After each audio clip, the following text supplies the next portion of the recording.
Di tengah hiruk-pikuk Tangerang yang tak pernah tidur, sebuah keluarga Sunda yang tanpa harmonis hancur dalam kegelapan rumah tangga yang penuh intrik dan konspirasi.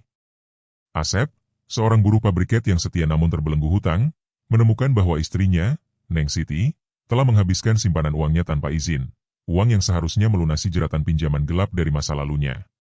Ternyata, Neng Siti berkonspirasi dengan mertuanya, Kang Ujang dan Bu Neng, untuk menggunakan uang itu demi menutupi rahasia keluarga yang mematikan.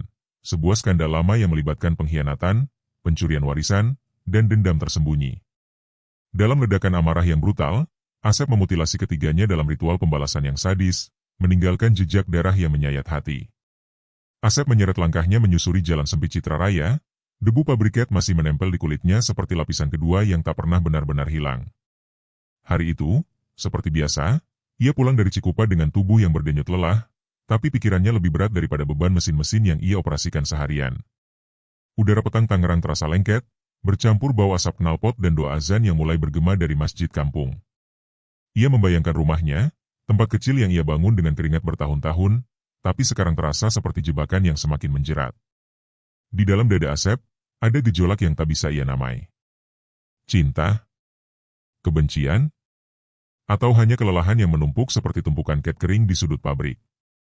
Ia ingat betapa dulu, saat pertama kali bertemu Neng Siti di arisan RT, matanya yang lembut itu seperti janji kebahagiaan.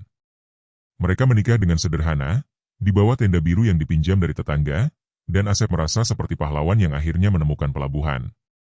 Sebagai bendahara RT, ia selalu yang pertama menolong, membagikan sembako saat banjir, mengumpulkan iuran untuk perbaikan jalan. Kang Asep orangnya baik, kata warga, dan ia percaya itu. Neng Siti, dengan senyumnya yang hangat sebagai kader posyandu, melengkapi gambar itu, keluarga harmonis, seperti yang diceritakan dalam novel-novel lama yang ia baca diam-diam di istirahat kerja. Tapi sekarang, kenangan itu terasa seperti pisau tumpul yang menusuk pelan-pelan, mengadu perasaan yang ia coba kubur. Ia membuka pintu rumah dengan tangan gemetar, aroma masakan Sunda yang biasa menyambutnya kini terasa asing. Kang Ujang dan Bu Eneng, mertuanya yang sudah tinggal serumah sejak ayah Neng Siti meninggal, duduk di ruang tamu dengan wajah datar. Kang Ujang, dengan kumis tebalnya yang selalu tampak licik, mengangguk sekilas sambil mengisap rokok kretek.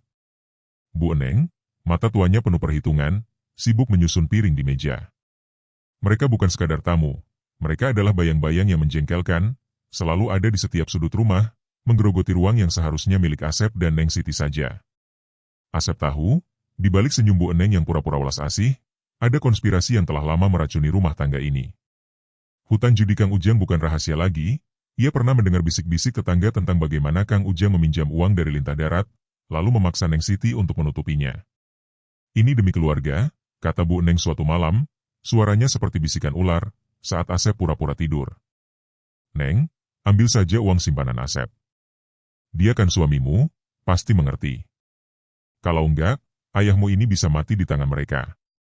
Dan Neng Siti, putri yang taat, selalu menurut, meski matanya penuh air mata yang tak pernah jatuh di depan Asep. Perasaan itu mengaduk-aduk isi perut Asep seperti badai yang tak terlihat. Ia merasa dikhianati, bukan hanya oleh istri yang ia cintai, tapi oleh mertua yang seharusnya menjadi penjaga, bukan pemeras. Kang Ujang, dengan kebiasaannya berjudi di warung kopi, telah menyeret keluarga ini ke lubang hitam. Uang yang Asep sisihkan setiap bulan, juta yang ia kumpulkan dengan mengorbankan mimpi-mimpi kecil, seperti membeli motor baru atau sekadar liburan ke pantai, kini hilang, dipakai untuk menutupi dosa Kang Ujang. Bu Neng, dengan lidahnya yang manis tapi beracun, selalu membela suaminya. Itu cuma sementara, nak. Nanti dibalikin. Tapi Asep tahu, itu bohong. Konspirasi mereka seperti jaring laba-laba, menjebak Neng Siti di tengahnya, memaksa ia memilih antara orang tua dan suami. Setiap malam, Asep berbaring di samping Neng Siti, merasakan napasnya yang gelisah, dan bertanya dalam hati, mengapa kau biarkan mereka merusak kita? Perasaan itu menyayat, seperti luka yang tak pernah sembuh, mengalirkan darah kebencian yang pelan-pelan membusuk. Neng, panggil Asep pelan saat istrinya muncul dari dapur, wajahnya pucat di bawah cahaya lampu neon yang redup. Uang simpanan itu masih ada kan? Suaranya bergetar, campuran harap dan kemarahan yang tertahan. Neng Siti menghindar pandangan, tangannya sibuk mengaduk nasi di piring. Udah kepakai, Kang, jawabnya singkat, suaranya seperti angin yang membawa badai. Asep merasa dunia berputar. Uang itu bukan sekadar angka. Itu adalah mimpi mereka yang dicuri, dibagi-bagi oleh mertua yang tak pernah puas. Kang Ujang batu pelan dari ruang tamu, seolah mengejek, sementara Bu Neng tersenyum tipis, matanya berkilat penuh rahasia. Amarah pertama menyala di dada Asep, panas dan menyakitkan, mengadu perasaan yang selama ini ia tekan. Pengkhianatan yang dalam, cinta yang retak, dan dendam yang mulai bertunas seperti akar gelap di tanah subur Tangerang. Di sudut rumah yang pengap, di mana udara terasa tebal oleh bau kretek dan rahasia, Neng Siti duduk di lantai, punggungnya bersandar pada dinding yang retak-retak seperti hatinya. Cahaya lampu bohlam kuning menyapu wajahnya, menyorot matanya yang basah, penuh dengan beban yang tak pernah ia ucapkan. Di depannya, Kang Ujang dan Bu Neng berbisik, suara mereka seperti desis ular yang merayap di kegelapan, meracuni udara yang sudah sesak. Ruang belakang ini bukan lagi bagian dari rumah, ia adalah sarang konspirasi, tempat di mana kebenaran dipelintir hingga menjadi sesuatu yang tak lagi dikenali. Neng Siti merasakan dadanya sesak, seolah jantungan yang tak terucap menekan tulang-tulangnya, menyesaki rongga-rongga tubuhnya dengan penyesalan yang tak bisa ia lepaskan. Aku nggak tahu lagi, Umi, bisik Neng Siti, suaranya pecah seperti kaca yang retak perlahan. Uang itu? Kang Asep pasti tahu. Dia nanya tadi, matanya penuh curiga. Aku takut, Umi. Bu Neng mencondongkan tubuhnya, tangannya yang keriput menyentuh pundak Neng Siti, tapi sentuhan itu bukan kehangatan, ia dingin, seperti perintah yang terselubung kasih sayang. Tenang, Neng. Ini demi keluarga. Kalau Kang Ujang gak bayar hutangnya, orang-orang itu gak akan diam. Mereka tahu rahasia kita, tahu apa yang kita simpan dari masa lalu. Mata Bu Neng berkilat, penuh dengan kenangan yang ia kunci rapat-rapat, perselingkuhan yang telah lama terkubur, warisan yang dicuri, dan pemeras yang kini mengintai seperti bayang-bayang di ujung gang. Kang Ujang, dengan rokok yang mengepul di ujung bibirnya, hanya mengangguk, wajahnya keras seperti batu, tapi matanya penuh ketakutan yang tersembunyi. Neng Siti menunduk, tangannya memilin ujung jilbabnya, mencoba mencari pegangan dalam dirinya yang rapuh. Ia mencintai Asep. Oh, betapa ia mencintainya. Cinta itu seperti air yang mengalir di sela-sela jari, tak pernah bisa digenggam sepenuhnya. Tapi cinta itu kini terasa seperti tali yang mencekik, menjeratnya di antara kewajiban kepada orang tua dan kesetiaan kepada suami. Tapi itu uang Kang Asep, Umi. Uang yang dia simpan buat kita, buat mimpi kita. Kalau dia tahu aku yang ambil, kalau dia tahu aku bohongi dia. Suaranya terhenti, tenggorokannya seperti disumbat oleh air mata yang tak juga jatuh. Ia membayangkan wajah Asep, garis-garis lelah di dahinya, tangannya yang kasar namun lembut saat memeluknya di malam-malam yang kini terasa begitu jauh. Tapi Bu Neng tak goyah, suaranya tetap dingin, penuh otoritas. Dia nggak akan tahu, Neng. Kita atur semuanya. Pemeras itu cuma minta sedikit lagi, lalu selesai. Kang Ujang akan urus sisanya. Kang Ujang menghembuskan asap rokok, matanya tak menatap putrinya, melainkan ke dinding, seolah dinding itu bisa menelan dosa-dosanya. Hutang judinya telah menumpuk selama bertahun-tahun, dimulai dari taruhan kecil di warung kopi hingga jeratan lintah darat yang kini mengancam nyawanya. Tapi yang lebih berbahaya adalah rahasia yang ia dan Bu Neng simpan, warisan keluarga yang mereka curi dari saudara jauh, yang kini kembali sebagai pemeras yang tahu terlalu banyak. Neng, kata Kang Ujang, suaranya serak, ini bukan cuma soal aku. Kalau rahasia ini bocor, nama keluarga kita hancur. Umi MU, aku, kamu, semuanya akan tenggelam. Neng Siti menutup mata, mencoba menolak kenyataan bahwa ia telah menjadi bagian dari jaring konspirasi ini, jaring yang ditenun oleh orang tuanya, yang kini melilitnya tanpa ampun. Di luar ruang itu, Asep berdiri di balik pintu, telinganya menangkap setiap bisik, setiap desis kebohongan. Jantungannya berdetak kencang, seperti palu yang menghantam dadanya berulang-ulang. Uang itu, juta yang ia sisihkan dari keringatnya, dari malam-malam tanpa tidur, dari mimpi-mimpi kecil yang ia susun bersama Neng Siti, telah direnggut oleh tangan-tangan yang ia anggap keluarga. Ia merasa seperti binatang yang terperangkap, napasnya pendek, matanya memerah oleh campuran kemarahan dan pengkhianatan. Tapi di balik amarah itu, ada luka yang lebih dalam. Neng Siti, wanita yang ia cintai, telah memilih pihak lain. Ia mendengar suara Bu Neng, licik seperti mantra, dan Kang Ujang, yang tak pernah meminta maaf atas dosa-dosanya.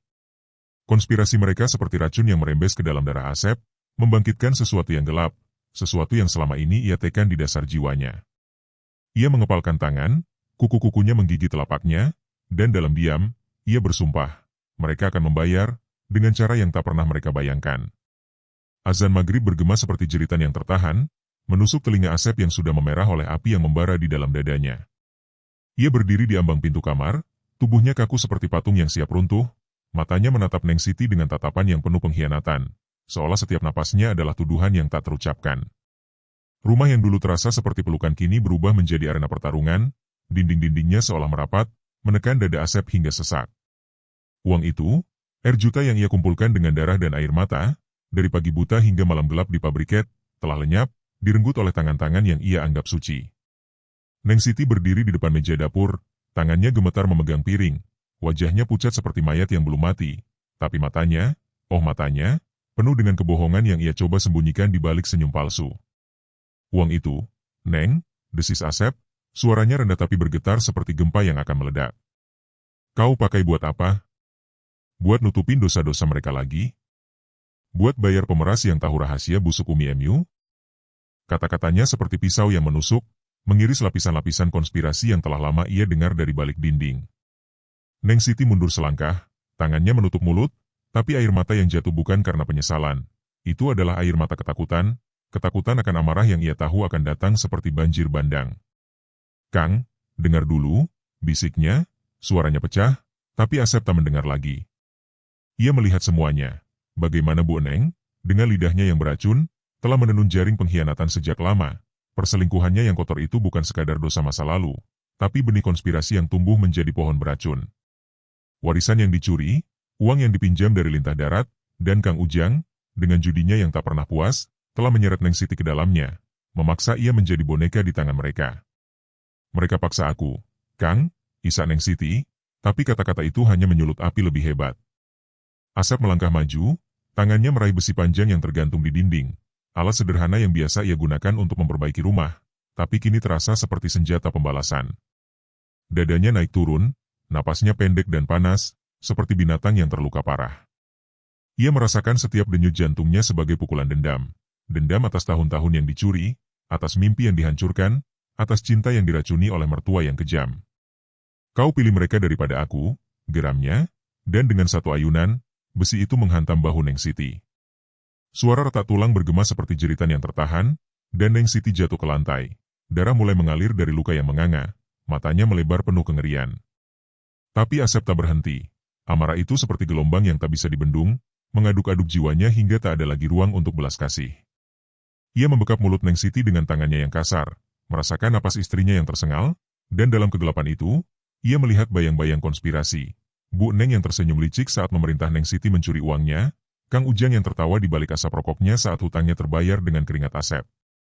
Pintu ruang belakang terbuka dengan keras, Kang Ujang dan Bu Neng muncul. Wajah mereka penuh kebingungan yang cepat berubah menjadi ketakutan. Apa ini, Nak? Seru Bu Neng, suaranya tinggi tapi rapuh, tangannya meraih lengan Asep. Tapi Asep melihat melalui mereka, melihat konspirasi kejam yang telah mereka bangun, bagaimana mereka menggunakan Neng Siti sebagai tameng untuk dosa-dosa mereka, bagaimana rahasia perselingkuhan Bu Neng telah menjadi senjata pemerasan yang menyeret seluruh keluarga ke neraka. Dengan geraman seperti hewan liar, Asep melepaskan besi dan meraih pisau dari meja dapur, bilahnya berkilat di bawah cahaya redup. Ia menusuk dada Kang Ujang terlebih dahulu, sekali, 2 kali, 3 kali. Setiap tusukan adalah pembalasan atas hutang yang tak pernah dibayar, atas judi yang menghancurkan mimpi-mimpi kecil Asep. Darah Kang Ujang menyembur seperti air mancur hitam, tubuhnya ambruk ke lantai. Matanya terbelalak dalam kematian yang sadis, penuh penyesalan yang terlambat. Bu Neng berteriak, suaranya menusuk telinga seperti jeritan hantu, tapi Asep tak peduli. Ia menarik leher Bu Neng, pisau itu mengiris kulitnya dalam gerakan melingkar yang kejam, darah mengalir deras seperti sungai dendam yang akhirnya meluap. Ia merasakan setiap detiknya, getaran tubuh Bu Neng yang melemah, napasnya yang tersendat, dan dalam kegelapan jiwanya, Asep merasa dibenarkan, konspirasi mereka yang sadis, yang telah meracuni rumah tangga ini selama bertahun-tahun, kini dibalas dengan kekejaman yang setara. Tubuh tiga tergeletak di lantai, darah membentuk genangan yang lengket, bau amis menusuk hidung Asep seperti pengingat atas apa yang ia lakukan. Dadanya masih berdegup kencang, campuran euforia dan kehancuran, tapi di balik itu, ada luka yang lebih dalam, cinta yang mati, keluarga yang hancur, dan jiwa yang selamanya ternoda oleh ledakan amarah yang tak terbendung.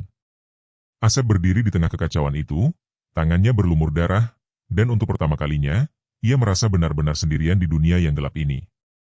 Malam Tangerang menyelimuti Asep seperti kain kafan yang basah oleh darah, setiap langkahnya meninggalkan jejak merah di trotoar yang retak, seperti luka yang tak pernah sembuh di jiwanya. Tubuhnya bergetar, bukan karena dingin angin malam yang menusuk, tapi karena gema kekerasan yang masih bergaung di dalam dirinya. Suara besi menghantam daging, pisau mengiris kulit, darah yang menyembur seperti air mata yang tertahan terlalu lama. Ia berjalan ke kantor polisi terdekat, tangannya yang lengket oleh darah menggenggam kunci rumah seperti relikui dosa, kunci yang membuka pintu neraka yang ia ciptakan sendiri. Setiap hembusan napasnya terasa seperti jeritan, mengaduk-aduk ingatan tentang apa yang baru saja ia lakukan. Bagaimana besi itu menghancurkan bahu Neng Siti dengan suara retak yang menyayat, tulangnya pecah seperti mimpi mereka yang rapuh. Bagaimana pisau itu menembus dada Kang Ujang berulang kali. Setiap tusukan mengeluarkan darah hitam yang panas, menyemprot ke wajah Asep seperti tuduhan atas tahun-tahun pengkhianatan. Dan Bu Eneng, oh Bu Eneng, lehernya yang digorok dalam lingkaran kejam.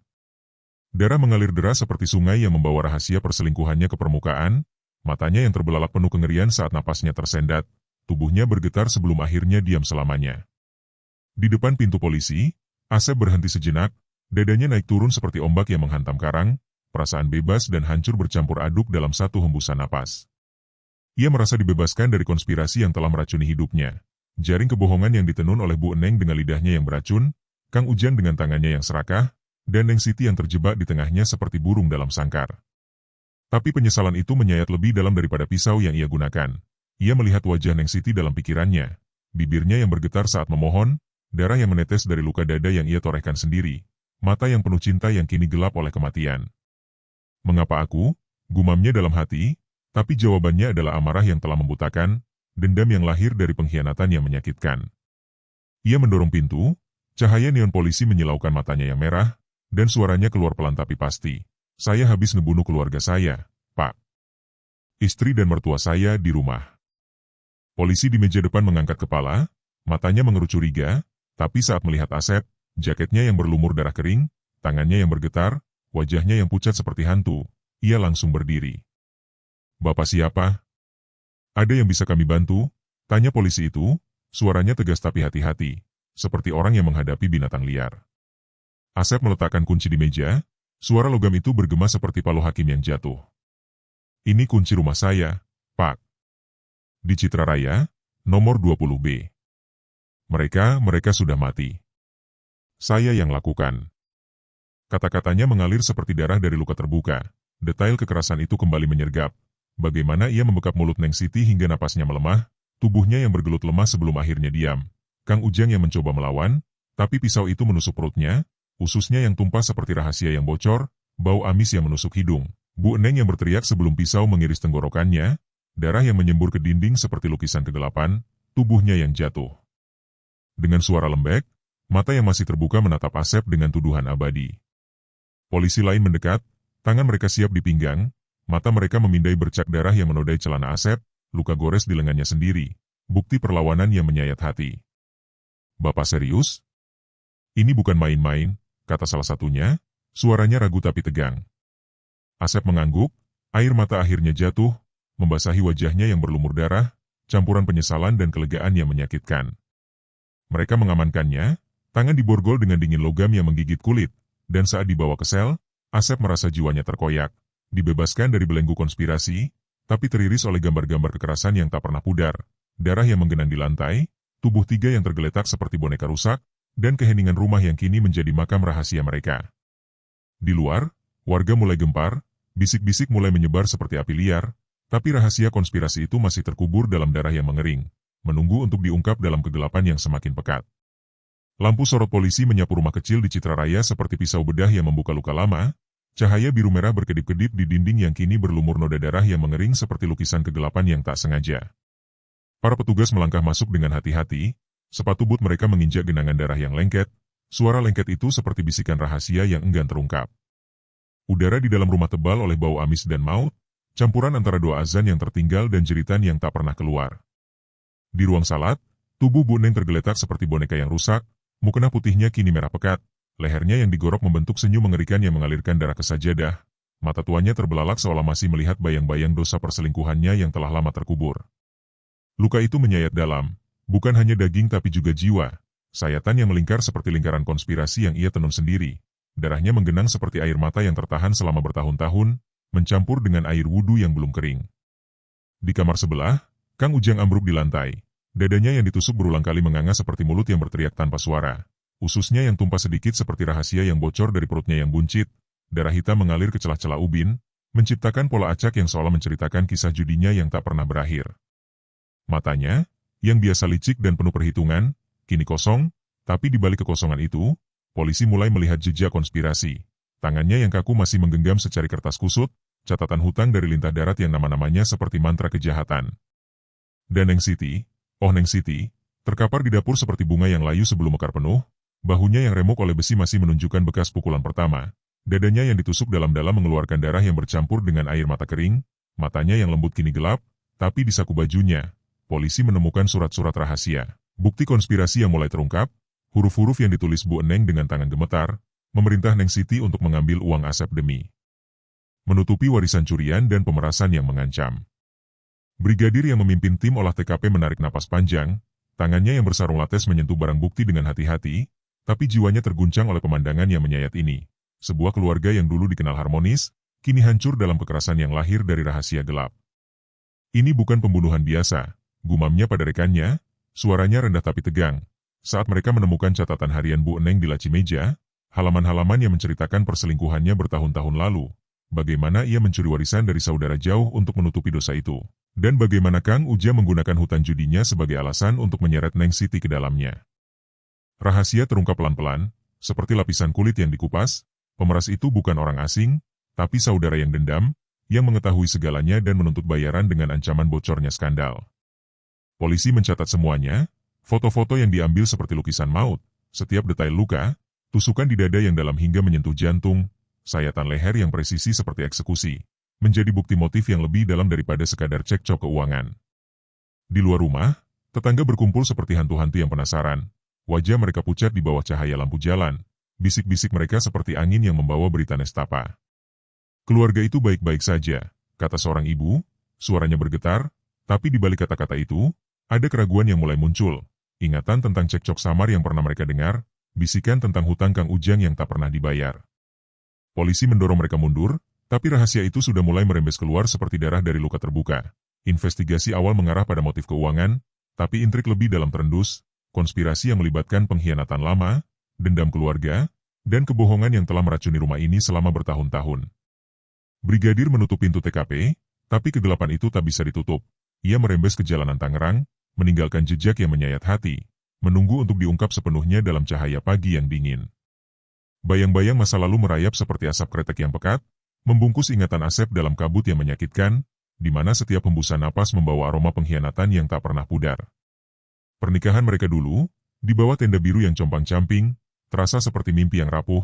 Neng Siti dengan senyumnya yang lembut, mata yang penuh harapan, dan Asep yang berdiri di sisinya. Tangannya gemetar memegang cincin murah yang ia beli dengan upah seminggu. Kau janji ya, Kang, kita bangun rumah ini bersama, bisik Neng Siti saat itu, suaranya manis seperti madu, tapi kini ingatan itu menyayat seperti pisau tumpul yang mengiris pelan-pelan. Mereka tak tahu, saat itu, bahwa mertua telah menenun jaring konspirasi di belakang mereka. Kang Ujang dengan tangannya yang serakah, Bu Eneng dengan lidahnya yang beracun, keduanya seperti ular yang bersarang di fondasi rumah tangga yang baru dibangun. Flashback itu menyergap Asep di sel penjara, saat ia duduk di lantai dingin, mata menatap dinding yang retak seperti hatinya. Ia ingat malam pertama setelah pernikahan, ketika Kang Ujang datang dengan wajah pura-pura welas asih, tapi matanya berkilat penuh perhitungan. Neng, uang warisan itu harus diamankan, desis Kang Ujang saat itu, suaranya kasar seperti amplas yang menggores kayu. Jangan bilang Asep, dia cuma buruh pabrik, apa dia ngerti urusan keluarga besar? Kalau bocor, kita semua hancur, Umi MU, aku, bahkan kau yang baru nikah ini. Neng Siti menunduk, tangannya memilin ujung selendang, perasaannya terpecah seperti kain robek, pengabdian kepada ayah yang tak pernah puas, ketakutan akan rahasia ibu yang kotor. Tapi Pak, itu dosa besar, balas Neng Siti pelan, suaranya bergetar, tapi Kang Ujang tertawa kasar, suaranya menohok seperti cambuk. Dosa? Kau pikir hidup ini tanpa dosa? Umi MU selingkuh bertahun-tahun, curi warisan saudara kita buat nutupin mulut pemeras, dan sekarang kau mau lepas tangan? Kau anak durhaka kalau gitu, Neng. Biar ayah urus, tapi uang Asep nanti dipinjam dulu, cuma sementara, katanya. Kata-kata itu tajam, menusuk hati Neng Siti seperti jarum yang tertancap dalam, membuatnya merasa seperti boneka yang ditarik-tarik benang oleh orang tuanya. Bu Neng, dari sudut ruangan, menambahkan bisikannya yang menyayat, suaranya manis tapi berbisa seperti racun yang tersembunyi dalam madu. Neng, dengar ayahmu. Kalau rahasia ini keluar, nama kita hancur. Aku selingkuh dulu karena ayahmu tak pernah cukup, judinya makan segalanya, tapi warisan itu hak kita. Pemeras itu tahu semuanya, dia saudara jauh yang dendam, minta bayaran terus. Ambil saja uang Asep, dia suamimu, pasti maafkan. Kalau enggak, kita semua mati kelaparan, atau lebih buruk, mati di tangan lintah darat. Neng Siti menangis diam-diam, dadanya sesak oleh beban yang tak terucap, cinta kepada Asep yang murni kini tercemar oleh kebohongan yang ia paksa telan. Umi, aku takut Kang Asep tahu. Dia baik, tapi kalau marah. Balasnya, tapi Bu Neng memotong kasar, suaranya menohok seperti tamparan. Takut? Kau pikir aku nggak takut? Aku hidup dengan rahasia ini bertahun-tahun, tubuhku digerogoti dosa, dan sekarang kau mau mundur? Kau egois, Neng. Keluarga ini bergantung padamu, atau kau mau lihat ayahmu dipukuli mati karena hutang? Dialog itu seperti luka yang terbuka lagi dan lagi, menyayat jiwa Neng Siti hingga berdarah, memaksanya memilih antara cinta dan darah, antara mimpi dan neraka yang dibangun orang tuanya. Kembali ke masa kini, di luar penjara, warga diinterogasi oleh polisi, suara mereka campur aduk antara keterkejutan dan bisik-bisik yang mulai membongkar potret keluarga yang retak. Seorang tetangga, Bu RT yang biasa ramah, duduk di kursi plastik, tangannya gemetar memegang gelas air. Keluarga itu baik-baik saja, Pak, katanya pelan, tapi polisi menekan. Benar? Tak pernah dengar cekcok? Bu RT menunduk, suaranya berubah tajam saat mengaku. Pernah sih, Pak. Kang Ujang sering marah-marah kasar ke Neng Siti. Bilang, kau anak tak berguna kalau nggak bantu nutupin hutang ayah. Suaranya menohok, seperti pukulan.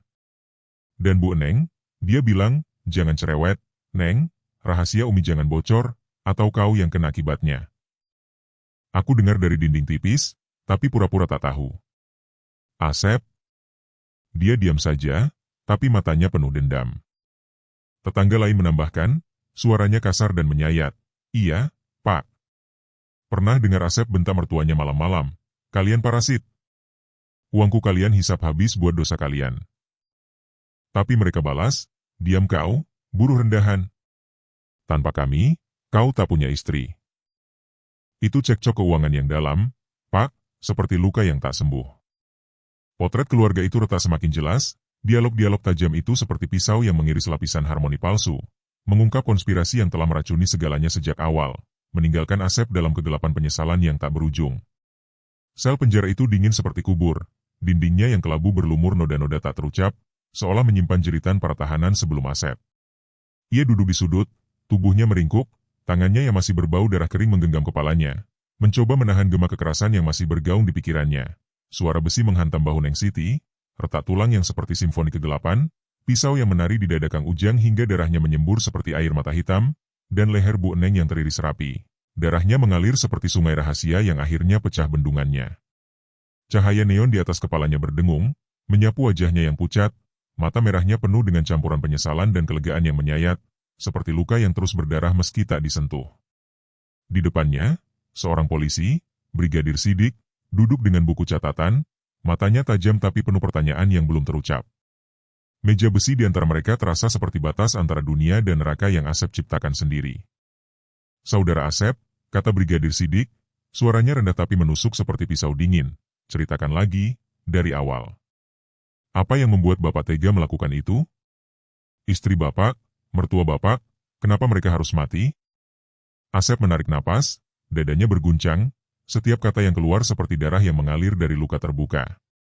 Mereka mencuri hidup saya, Pak, bisiknya, suaranya pecah, menyayat seperti jeritan yang tertahan. Uang itu, juta, Pak, itu bukan cuma angka. Itu keringat saya, mimpi saya, janji saya ke Neng Siti untuk hidup yang lebih baik. Tapi mereka, Bu Neng, Kang Ujang, mereka hisap habis buat nutupin dosa mereka. Neng Siti, dia pilih mereka, Pak, pilih bohong daripada saya.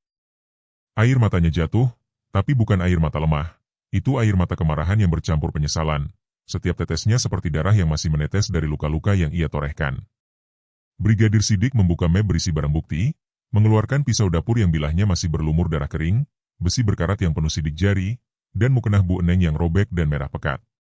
Ini alat-alatnya, ya? Tanyanya, suaranya tajam, menohok seperti cambuk. Bapak pakai ini untuk habisi mereka? Ceritakan, Asep, bagaimana Bapak bisa begitu kejam? Menusuk dada istri sendiri, menggorok leher ibu mertua, menghancurkan dada ayah mertua. Apa yang ada di pikiran Bapak? Asep menatap barang-barang itu, matanya melebar, napasnya tersengal seperti hewan yang terperangkap. Saya kenal semuanya, Pak, katanya, suaranya serak, menyayat seperti kaca pecah yang mengiris daging. Pisau itu, saya pakai untuk Neng Siti dulu. Dia minta ampun, Pak, bilang, Kang, maaf, aku takut sama Umi, sama ayah, tapi saya sudah hilap. Saya lihat matanya yang dulu saya cinta, tapi saya cuma dengar suara Bu Neng di kepala saya, bilang, ambil uang itu, Neng, Asep tak akan tahu. Saya pukul dia dengan besi. Pak, bahunya remuk, dia jatuh, dan pisau itu saya tusuk dadanya. Sekali, 2 kali, sampai dia diam. Darahnya panas, Pak, nyemprot ke muka saya, seperti ngomong, kau bunuh cinta kita, Kang. Brigadir Sidik mencatat, tapi tangannya bergetar, wajahnya tetap datar meski jiwanya terguncang. Lalu mertua Bapak, tanyanya, suaranya kini lebih keras, menohok seperti palu. Kang Ujang, Bu Eneng, kenapa mereka juga? Apa dosa mereka sampai Bapak gorok leher ibu mertua, tusuk ayah mertua sampai ususnya tumpah? Asep menunduk, tangannya menutup wajah, suaranya keluar seperti isakan yang berdarah. Mereka racun, Pak. Bu Eneng, dia yang mulai semua ini. Saya dengar dia malam-malam, bilang ke Neng Siti, kalau kau tak ambil uang Asep, pemeras itu akan bongkar rahasia perselingkuhan saya, warisan yang kita curi. Suaranya manis, Pak, tapi seperti ular, nyanyi buat menjerat anaknya sendiri. Dan Kang Ujang, dia ketawa kasar, bilang, Neng, hutang judi ayah bukan urusan Asep. Dia cuma buruh, tahu apa dia soal keluarga kita? Saya dengar itu semua, Pak, dari balik pintu, dan hati saya pecah. Waktu mereka masuk, lihat Neng Siti jatuh berdarah, Kang Ujang coba lawan, tapi saya tusuk dadanya, saya lihat ususnya keluar, Pak, dan saya nggak nyesal saat itu. Saya pikir, ini balasan buat hutangnya yang makan hidup saya. Bu Neng teriak, Nak, ampun, ini demi keluarga. Tapi saya gorok lehernya. Pak, darahnya nyembur ke mukena, seperti doa yang dikutuk. Saya mau mereka rasain apa yang saya rasain, dikhianati, dilupain. Ruangan itu hening sejenak, hanya suara napas Asep yang tersengal dan goresan pena Brigadir Sidik yang terdengar seperti goresan pisau. Jadi ini soal uang? Atau dendam yang lebih dalam? Tanya polisi itu, suaranya kini lembut tapi tetap menyayat, seperti pisau yang masuk pelan tapi dalam. Asep mengangkat wajah, matanya kosong tapi penuh luka. Dendam, Pak. Mereka bunuh saya pelan-pelan, dengan bohong, dengan konspirasi. Bu Neng selingkuh, curi warisan, paksa Neng Siti nutupin. Kang Ujang judi, buang uang saya buat lintah darat. Dan Neng Siti, dia pilih mereka, bukan saya. Saya hilap, Pak, tapi sekarang saya siap terima hukuman. Tapi tolong, Pak, cari pemeras itu, dia yang bikin semua ini mulai. Kata-kata itu seperti darah yang mengalir dari luka terakhir, menyayat jiwa Asep dan Brigadir Sidik, yang tahu bahwa di balik kekejaman ini, ada konspirasi yang lebih gelap, menunggu untuk diungkap di bawah cahaya keadilan yang dingin. Di ruang interogasi yang pengap, bau besi dan keringat bercampur dengan aroma kertas tua dari tumpukan dokumen yang kini terbuka di meja Brigadir Sidik. Cahaya neon yang berdengung di atas kepala seperti nyanyian serangga yang tak pernah lelah, menyapu wajah Asep yang pucat, matanya kosong namun berkilat oleh sisa-sisa dendam yang masih membara seperti bara di bawah abu. Di depannya, bukti-bukti mulai berbicara lebih keras daripada kata-kata. Pisau yang berlumur darah kering, besi berkarat yang masih menyimpan serpihan kulit, mukena Bu Eneng yang robek dan merah pekat, dan, yang paling menyayat, catatan harian Neng Siti yang ditemukan di saku bajunya, halaman-halaman yang ditulis dengan tangan gemetar, huruf-huruf yang seperti jeritan bisu. Setiap kata di dalamnya adalah luka yang terbuka, mengungkap lapisan demi lapisan konspirasi yang telah meracuni keluarga ini, seperti racun yang merembes pelan tapi mematikan. Brigadir Sidik membuka halaman pertama catatan itu, Suaranya dingin tapi penuh otoritas saat membaca keras, setiap kata seperti pisau yang mengiris keheningan. Aku tak tahu lagi harus kemana. Kang, bacanya, suaranya rendah namun menusuk. Umi dan ayah memaksa aku ambil uangmu. Mereka bilang itu demi keluarga, tapi aku tahu itu demi rahasia Umi, perselingkuhannya, warisan yang dicuri. Pemeras itu tahu segalanya, dia saudara jauh yang benci kita. Aku takut, Kang, tapi aku lebih takut kehilanganmu. Asep menunduk, tangannya menutup wajah, air mata menetes pelan, setiap tetes seperti darah yang kembali mengalir dari luka yang ia pikir sudah kering. Dia takut, Pak, bisik Asep, suaranya pecah, menyayat seperti kaca yang retak. Tapi kenapa dia nggak bilang ke saya? Kenapa dia pilih bohong, pilih mereka? Brigadir Sidik tak menjawab, hanya membalik halaman lain, menemukan surat lain yang ditulis Bu Neng, tulisannya rapi tapi penuh perhitungan, seperti mantra yang dirancang untuk menjerat. Neng, lakukan ini demi ayahmu. Baca polisi itu, suaranya semakin tajam. Pemeras itu minta 10 juta rupiah lagi, kalau tidak, dia akan bongkar semuanya. Perselingkuhanku, warisan yang kita ambil dari pamanmu. Asep tak perlu tahu, dia cuma buruh, mana ngerti urusan besar begini. Polisi lain, seorang inspektur muda bernama Dedi, masuk membawa map baru, wajahnya tegang saat meletakkan secari kertas lain di meja, catatan hutang Kang Ujang yang ditemukan di saku jasadnya, nama-nama lintah darah tertulis dengan tinta merah, bersama nomor telepon dan alamat yang mengarah ke sebuah gang gelap di pinggir Tangerang. Kami temukan ini, Pak, kata Dedi, suaranya rendah tapi penuh urgensi. Pemeras ini bukan cuma lintah darat biasa. Nama di sini, Rudi, adalah sepupu jauh Bu Eneng. Dia tahu soal warisan yang dicuri, tahu soal perselingkuhan Bu Eneng dengan pria lain yang menghasilkan dokumen palsu untuk merebut harta keluarga. Dia sudah memeras mereka selama bertahun-tahun, dan Kang Ujang pakai hutang judinya sebagai alasan untuk terus minta uang Asep lewat Neng Siti. Asep mengangkat wajah, matanya melebar, napasnya tersengal seperti orang yang baru disadarkan dari mimpi buruk. Jadi itu rencana mereka dari awal? Tanyanya, suaranya kasar, menohok seperti pisau yang kembali ditancapkan. Mereka pakai Neng Siti sebagai umpan, biar aku yang kena getahnya? Sialan, Pak, mereka bunuh hidupku pelan-pelan. Flashback menyergap seperti pisau yang tiba-tiba menikam. Malam-malam ketika Bu Neng duduk di ruang belakang, suaranya manis tapi berbisa saat berbicara pada Neng Siti. Neng, kau harus dengar Umi, bisiknya, suaranya seperti ular yang merayap dalam gelap. Pemeras itu tahu aku dulu tidur dengan orang lain, tahu aku ambil warisan yang bukan hakku. Kalau dia buka mulut, kita semua hancur, ayahmu, aku, bahkan kau. Ambil uang Asep, katakan itu untuk kebutuhan rumah, dia tak akan curiga. Neng Siti menangis, tangannya memegang dada, suaranya gemetar saat menjawab, Umi, ini salah. Kang Asep baik, dia tak pantas dibohongi. Tapi Bu Neng memotong, suaranya tajam seperti cambuk, jangan lemah, Neng. Kau pikir aku suka hidup begini? Dosa ini makan aku tiap malam, tapi aku lakukan demi keluarga. Kau mau lihat ayahmu mati dipukuli lintah darat? Ambil uang itu, atau kita semua selesai. Dialog itu seperti luka yang menganga, menyayat jiwa Neng Siti, memaksanya menyerah pada konspirasi yang telah dirancang mertuanya dengan dingin, menjadikannya pion dalam permainan kejam yang akhirnya menghancurkan segalanya. Brigadir Sidik menutup catatan harian, matanya menatap Asep dengan campuran iba dan kegeraman. Jadi ini motifnya, Asep? Tanyanya, suaranya rendah tapi menohok. Uang yang dicuri, konspirasi mertua, pengkhianatan istri, itu yang buat Bapak kalap? Tapi kenapa sampai membunuh? Kenapa nggak lapor ke kami? Asep tertawa pahit, suaranya serak dan menyayat, seperti jeritan yang terperangkap di tenggorokan. Lapor? Pak, mereka bunuh aku pelan-pelan, tiap hari, dengan bohong, dengan bisik-bisik mereka. Saya dengar semua, Pak, dari balik dinding, Bu Neng bilang, Asep tak akan tahu, dia bodoh. Kang Ujang bilang, biarkan dia kerja mati-matian, uangnya buat kita. Dan Neng Siti, dia cuma diam. Pak, diam sambil nangis, tapi dia pilih mereka.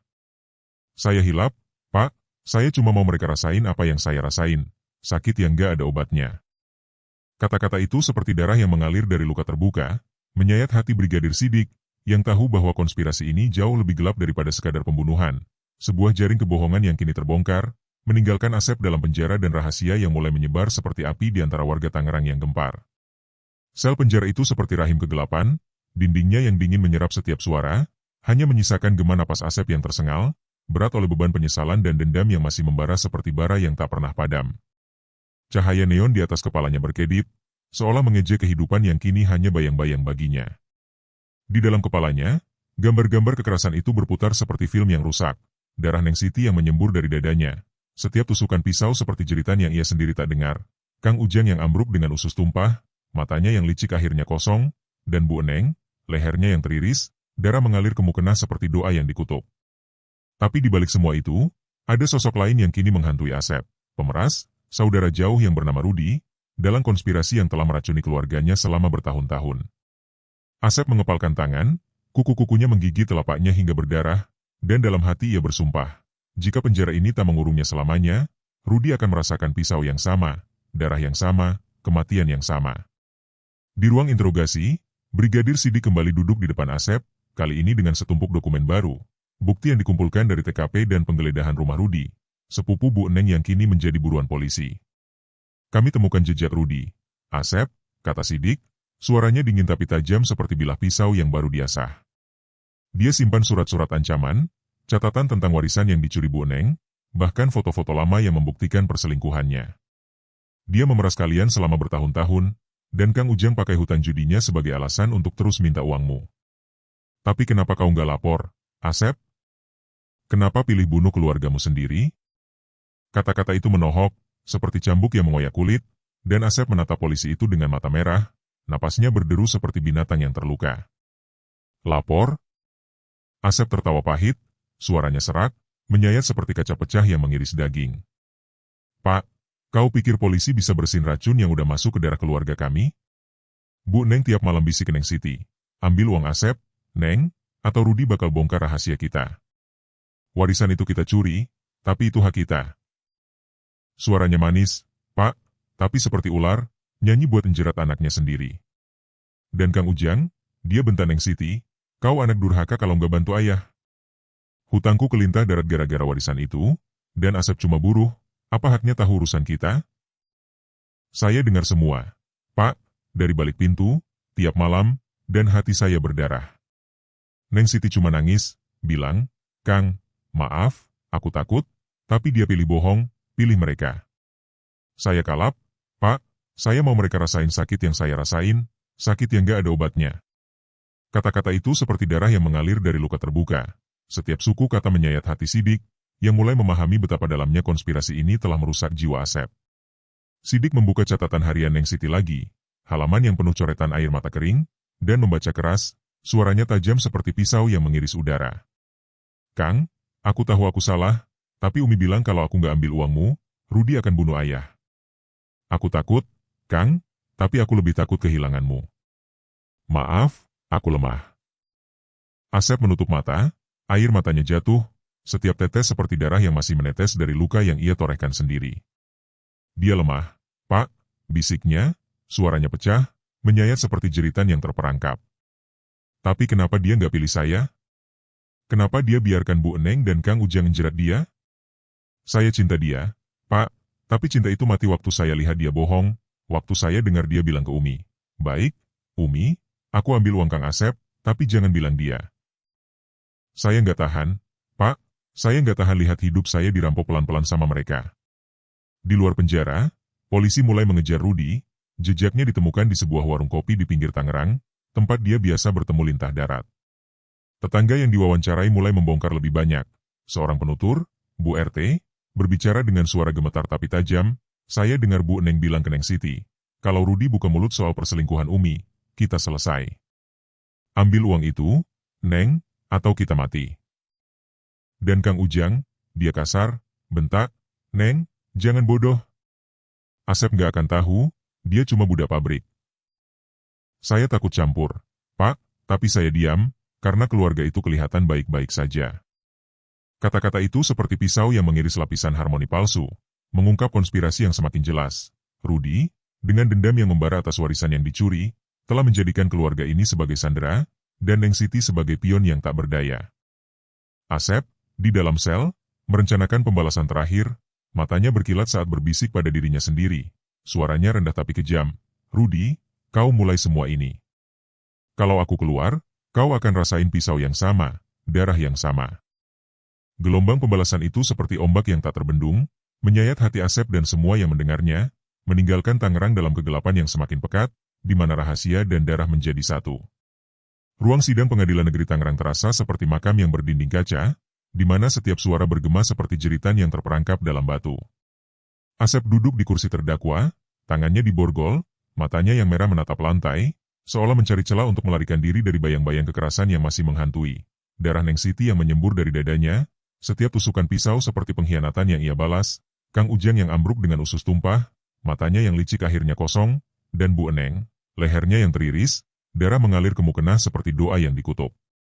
Cahaya matahari yang masuk melalui jendela tinggi menyapu wajahnya, tapi tak ada kehangatan di dalamnya.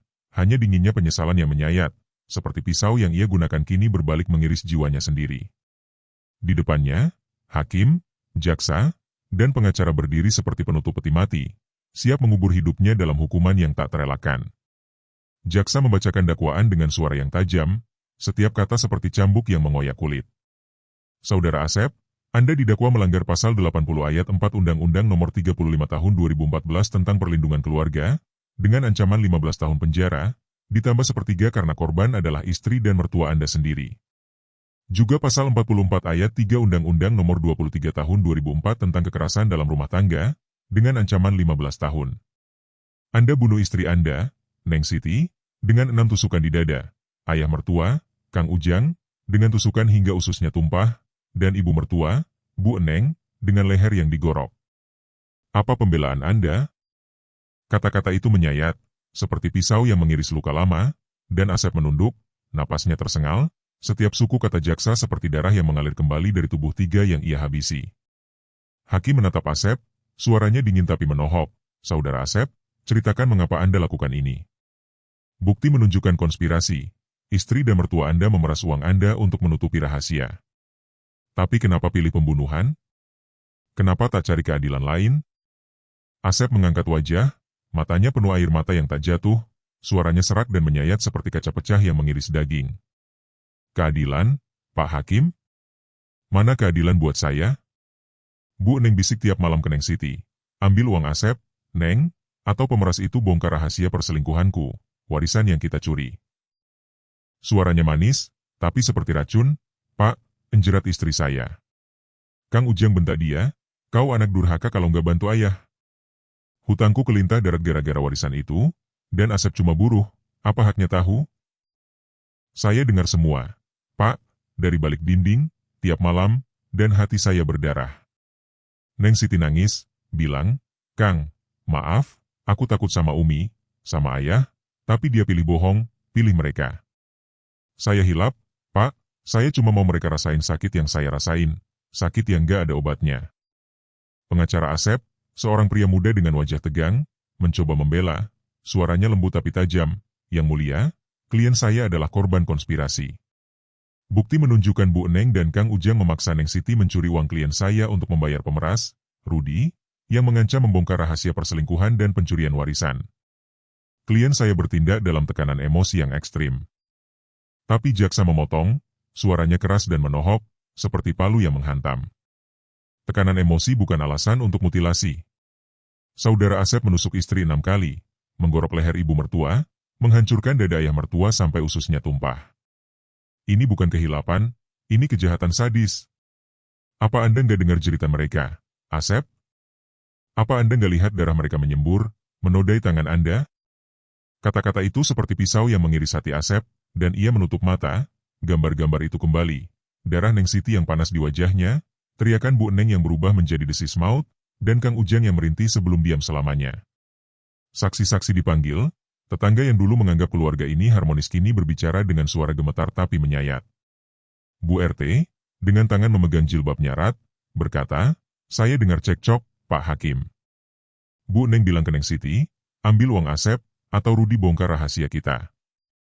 Kang Ujang kasar, bentak, Neng, jangan bodoh.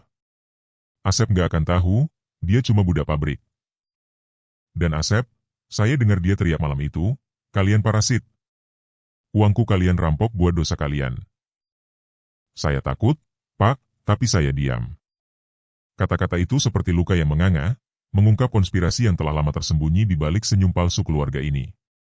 Polisi juga melaporkan penangkapan Rudy, pemeras yang kini dijerat, tapi kebenaran itu tak menghibur Asep. Ia menatap ruang sidang, matanya kosong, dan berbisik pada dirinya sendiri. Suaranya rendah tapi kejam. Mereka mati, tapi sakit ini gak selesai. Rudy, kalau aku keluar, kau akan rasain pisau yang sama. Penyesalan menyayat jiwanya, tapi dendam itu masih hidup, seperti bara yang menunggu angin untuk membakar lagi, meninggalkan ruang sidang dalam keheningan yang dingin dan tragis. Penjara itu seperti makam yang hidup, dinding-dindingnya yang kelabu menyerap setiap suara, hanya menyisakan dengung keheningan yang menyayat, seolah-olah dunia luar telah melupakan Asep. Ia duduk di sudut sel, tubuhnya meringkuk di lantai beton yang dingin, tangannya yang kasar menggenggam udara kosong, seolah mencoba meraih sisa-sisa hidup yang telah ia hancurkan sendiri.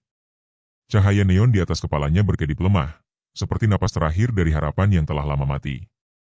Dalam pikirannya, gambar-gambar kekerasan itu berputar seperti roda yang tak pernah berhenti.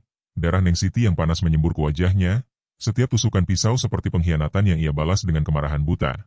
Kang Ujang yang ambruk dengan usus tumpah, matanya yang licik akhirnya kosong, dan Bu Eneng, lehernya yang teriris, darah mengalir ke mukena seperti doa yang dikutuk, matanya yang menatap Asep dengan tuduhan abadi. Penyesalan itu menyayat jiwanya seperti pisau tumpul yang mengiris pelan tapi dalam, tapi di balik luka itu, dendam masih membara, seperti bara yang menunggu angin untuk menyala kembali. Dendam kepada Rudy, pemeras yang menjadi benih dari semua konspirasi ini. Di luar penjara, Tangerang bergemuruh dengan bisik-bisik warga. Suara mereka seperti angin yang membawa abu dari tragedi yang telah mengguncang citra raya. Keluarga itu baik-baik saja, kata mereka dulu, tapi kini kebenaran telah terbongkar seperti luka yang menganga. Konspirasi Bu Eneng dan Kang Ujang, perselingkuhan yang terkubur, warisan yang dicuri, dan pemerasan oleh Rudy yang menjerat Neng Siti dalam jaring kebohongan. Polisi telah menangkap Rudy, saudara jauh yang kini meringkuk di sel lain, dijerat dengan tuduhan pemerasan dan penggelapan, tapi keadilan itu tak membawa kedamaian bagi Asep. Ia duduk dalam kegelapan selnya, matanya menatap dinding, dan dalam hati ia berbicara pada hantu-hantu yang kini menghantuinya. Neng, maaf, bisiknya, suaranya serak, menyayat seperti kaca pecah yang mengiris daging.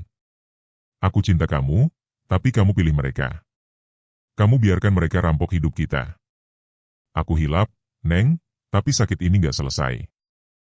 Kata-kata itu seperti doa yang tak terdengar, terperangkap di antara dinding-dinding penjara, tapi tak ada jawaban, hanya keheningan yang dingin. Di sudut pikirannya, Asep mendengar suara Bu Eneng, manis tapi berbisa, seperti ular yang masih hidup dalam ingatannya. Ambil uang Asep, Neng, atau Rudy bongkar rahasia kita, bisiknya dalam kenangan, suaranya tajam seperti pisau yang mengiris hati. Kang Ujang menimpali, suaranya kasar dan menohok, kau anak durhaka kalau nggak bantu ayah. Asep cuma buruh, apa haknya tahu urusan kita?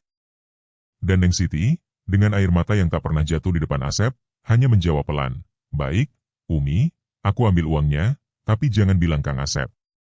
Dialog itu seperti luka yang terus berdarah, menyayat jiwa Asep setiap kali ia mengingatnya, mengingatkan bahwa konspirasi itu bukan hanya soal uang, tapi tentang pengkhianatan yang meracuni cinta mereka.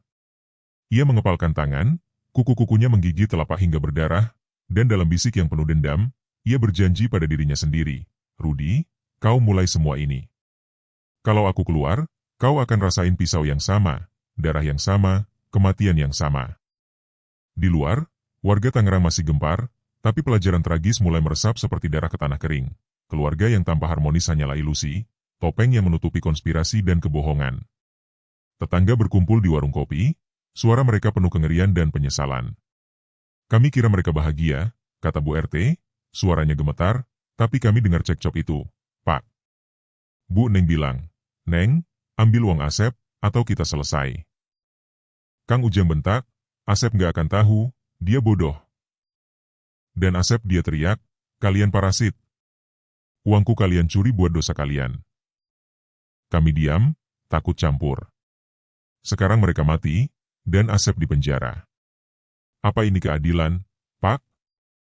Kata-kata itu seperti pisau yang mengiris udara, meninggalkan pertanyaan yang tak terjawab. Tangerang terus bergerak, tapi bayang-bayang tragedi ini seperti abu yang berterbangan, menempel di setiap sudut kota, mengingatkan bahwa dendam tak pernah benar-benar mati. Asep menutup mata, tubuhnya lunglai di lantai sel, dan dalam kegelapan itu, ia merasa seperti abu dari keluarganya yang telah hangus. Neng Siti, cinta yang ia bunuh, Kang Ujang dan Bu Eneng, racun yang ia musnahkan. Tapi di balik penyesalan yang menyayat, ada bara dendam yang masih hidup, menunggu saat untuk menyala kembali. Maaf, Neng, bisiknya lagi, suaranya seperti angin yang membawa abu, tapi Rudi harus bayar. Kalau aku keluar, dia akan tahu apa itu neraka.